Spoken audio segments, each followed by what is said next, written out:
Movie शुरू होती है और हम रॉन और मैरी नाम के एक बूढ़े कपल को देख पाते हैं। वे एक सुनसान रास्ते पर कहीं जा रहे होते हैं। वे आपस में बात कर ही रहे होते हैं कि तभी रॉन की नज़र उनके पीछे से आ रही एक लाल रंग की ट्रक पर पड़ती है, जो उसे काफ़ी अजीब सा लगता है। उस ट्रक के बार बार हॉर्न बजाने पर रॉन उसे आगे का रास्ता दे देता है और वह ट्रक आगे चला जाता है। वे दोनों जैसे ही थोड़ी दूर आगे जाते हैं तो उन्हें वही ट्रक एक घर के पास खड़ा दिखाई देता है। वे दोनों ट्रक के ड्राइवर को एक पाइप में कुछ डालते हुए देखकर बहुत डर जाते हैं और अपनी कार की स्पीड बढ़ाकर वहां से निकल जाते हैं।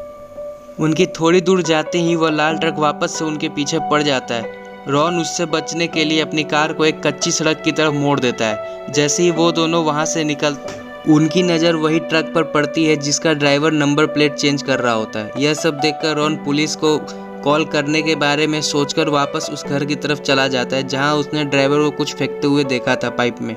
जब वह वहां पहुंचकर पाइप में देखता है तो वह नीचे का नज़ारा देखकर डर जाते हैं और चिल्लाने लगते हैं। उसके बाद सीन शिफ्ट होता है और हम एक यंग कपल को देख पाते हैं जिसमें लड़की का नाम लेनी और लड़के का नाम चेज होता है, जो लुजियाना में हो रहे हॉरर हाउंड फेस्टिवल के लिए जा रहे होते हैं। पहले जो हमें बूढ़े कपल की कहानी दिखाई गई थी वह चेज अपने मोबाइल में देख रहा होता है। वो दोनों आपस में क्रीपर के बारे में बातें कर रहे होते, जिसमें हम जान पाते हैं कि क्रीपर एक अनडेड बीइंग है जो हर 23 साल बाद 23 दिनों के लिए आता है, जिसमें वह कई लोगों को मारता है और फिर गायब हो जाता है। लेकिन इन सब बातों को लेनी मनगढ़ंत कहानी बताकर इग्नोर कर देती है। तभी अचानक लेनी को उसकी तबीयत ठीक नहीं लगती और वह कार से उतरकर एक पेड़ के पास जाकर वोमिट कर देती है। इधर चेज अपनी माँ को वॉइस मैसेज भेजता है और हम देख पाते हैं कि लेनी को प्रपोज करने के लिए एक रिंग भी ली होती है उसने। फिर सीन शिफ्ट होता है और हमें एक पुराने घर को दिखाया जाता है जहां हम एक अजीब से क्रिएचर को रेंगते हुए देख पाते हैं जो कि क्रीपर होता है। सीन फिर से शिफ्ट होता है और हम सैम को देख पाते हैं जो लेनी और चेज का दोस्त होता है और उससे मिलने के लिए अपनी कार से उनकी तरफ आ रहा होता है। तभी क्रीपर उसकी कार की आवाज़ सुन लेता है और उसकी तरफ बढ़ने लगता है और रास्ते में स्क्रो का कपड़ा भी वो पहन लेता है। इधर सैम टॉयलेट करने के लिए कार से उतरकर पेड़ों की तरफ जाता है। तभी अचानक क्रीपर उस पर हमला कर देता है। हम लेन और चेज को देख पाते हैं जो कि पता पूछने के लिए एक दुकान पर आते हैं जहां बहुत सी अजीब अजीब चीज़ें रखी होती है। वे चीज़ों को देख ही रहे होते हैं कि दुकान की ऑनर लेडी मनीला आ जाती है। लेन के कहने पर वह उसे एक मैप दे देती है। एज एन ऑडियंस हम ये देख पाते हैं कि लेडी मनीला समझ जाती है कि लेन प्रेग्नेंट है और लेन और चेज को इस बात की खबर नहीं है। जाने के बाद टेलीफोन पर वह लेनी के बारे में किसी को बताती है। चेज भी अपने रूम पर पहुंच जाते हैं। लेन तैयार होने जाती है और चेज टीवी देखता है जहां कैरी नाम की लड़की हॉरर हाउंड फेस्टिवल को होस्ट कर रही होती है। जब लेन बाथरूम में अपनी प्रेगनेंसी टेस्ट कर रही होती है तभी एक कौवा उसकी खिड़की से टकराता है जिससे वो उसकी प्रेगनेंसी किट गिर जाती है और वह बिना चेक करे ही वहाँ से चली जाती है। एज एन ऑडियंस हम ये देख पाते हैं कि लेन सचमुच में प्रेग्नेंट होती है। फिर सीन सीधा हॉरर हाउंड फेस्टिवल की तरफ शिफ्ट होता है जहाँ पर हम कई सारे लोगों को अलग अलग कॉस्ट्यूम में करतब करते हुए देख पाते हैं। लेन और चेज भी फेस्टिवल में पहुँच जाते हैं। एक आदमी दौड़ता हुआ आता है जिसके सीने में एक तीर लगा होता है जिसे देखकर सब लोग डर जाते हैं, मगर वह थोड़ी देर बाद अचानक से खड़ा होकर हंसने लगता है और हम ये जान पाते हैं कि वह मजाक कर रहा था। इसके बाद सभी लोग फिर से पार्टी करने लगते हैं। फिर से हम उसी आदमी को जंगल की तरफ जाते हुए देखते हैं। वह जंगल में अकेला सिगरेट पीने जाता है। वह अपनी लाइटर जला ही रहा होता है कि क्रीपर उस पर हमला कर उसे मार देता है। चेज निशाना लगाने वाले गेम को खेलता है मगर उसका एक भी निशाना सही नहीं लगता। फिर लेन निशाना लगाती है तो उसका निशाना सही लग जाता है। तभी लेन का हाथ एक ब्लेड से कट जाता है। उसके बाद उसे एक अजीब सा विजन आता है जिससे वह घबरा कर वहाँ से चली जाती है।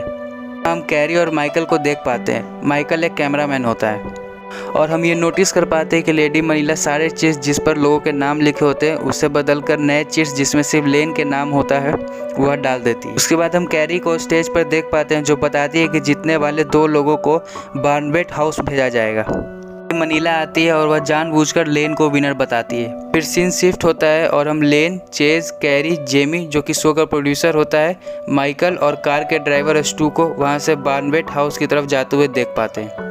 इधर क्रीपर इंटरनेट टावर को अपने ट्रक से उड़ा देता है जिससे कि इंटरनेट सर्विस बंद हो जाती है। सारे लोग बार्नवेट सिमेट्री के पास पहुंच जाते हैं और वहां से पैदल घर तक जाने का फैसला करते हैं। नेट सर्विस ना होने के कारण माइकल का कैमरा ठीक से काम नहीं कर रहा होता है। इसके बाद सभी लोग अलग अलग हो जाते हैं। माइकल किसी औरत को देखकर उसका पीछा करता है। तभी अचानक क्रीपर उस पर हमला कर उसे मार देता है। दूसरी तरफ जैसे ही चेज लेन को प्रपोज करने वाला होता है वैसे ही क्रीपर लेन को अपने साथ लेकर वहां से चला जाता है। चेज भागता हुआ माइकल की डेड बॉडी से टकराकर गिर जाता है, जिससे डरकर सभी लोग घर की तरफ भागते हैं। सीन शिफ्ट होता है और हम लेन को एक टेबल पर बंधा पाते हैं, जहां क्रीपर आता है और लेन को एक चाकू से स्टैब कर देता है। फिर जैसे ही चेज और बाकी लोग घर के अंदर जाते हैं, वैसे लेडी मनीला और उसके साथी बाहर से घर का दरवाजा बंद कर वहां से चले जाते हैं। सारे लोग घर के अंदर फंस जाते हैं। भी ड्राइवर स्टू सबको बताता है कि लेडी मनीला ने ही उसे हायर किया था सभी लोगों को यहाँ लाने के लिए। बातों बातों में स्टू गन निकालकर हवा में फायर कर देता है, जिसकी आवाज़ सुनकर क्रीपर लेन को छोड़ उनकी तरफ चला जाता है। क्रीपर मेन गेट का दरवाज़ा खोलने की कोशिश करता है, जिसे देखकर सभी लोग डरकर ऊपर की ओर भागने लगते हैं। वह एक अंधेरे कमरे में पहुंच जाते हैं, जहां सैम की लाश लटक रही होती है। तभी क्रीपर वहां पहुंच जाता है। स्टू उस पर गोलियां चलाता है, जिससे क्रीपर का एक हाथ जख्मी हो जाता है। इसी बीच सभी लोग वहां से भाग निकलने में सफल होते हैं। क्रीपर अपना जख्मी हाथ निकाल सैम के हाथ से बदल लेता है। इधर लेन खुद को वहां पड़े चाकू से किसी तरह आज़ाद कर लेती है। चाकू और ब्लेड्स को अपने साथ लेकर वहां से निकल जाती है। सभी लोग कमरे में छुपे होते हैं, तभी अचानक कमरे की छत तोड़कर लेन नीचे गिरती है। लोग मिलकर दूसरे कमरे में जाते हैं, जहां रखे टेलीफोन से चेज पुलिस को फ़ोन कर देता है। इस सब के बीच जेमी का पेट एक ट्रैप में फंस जाता है।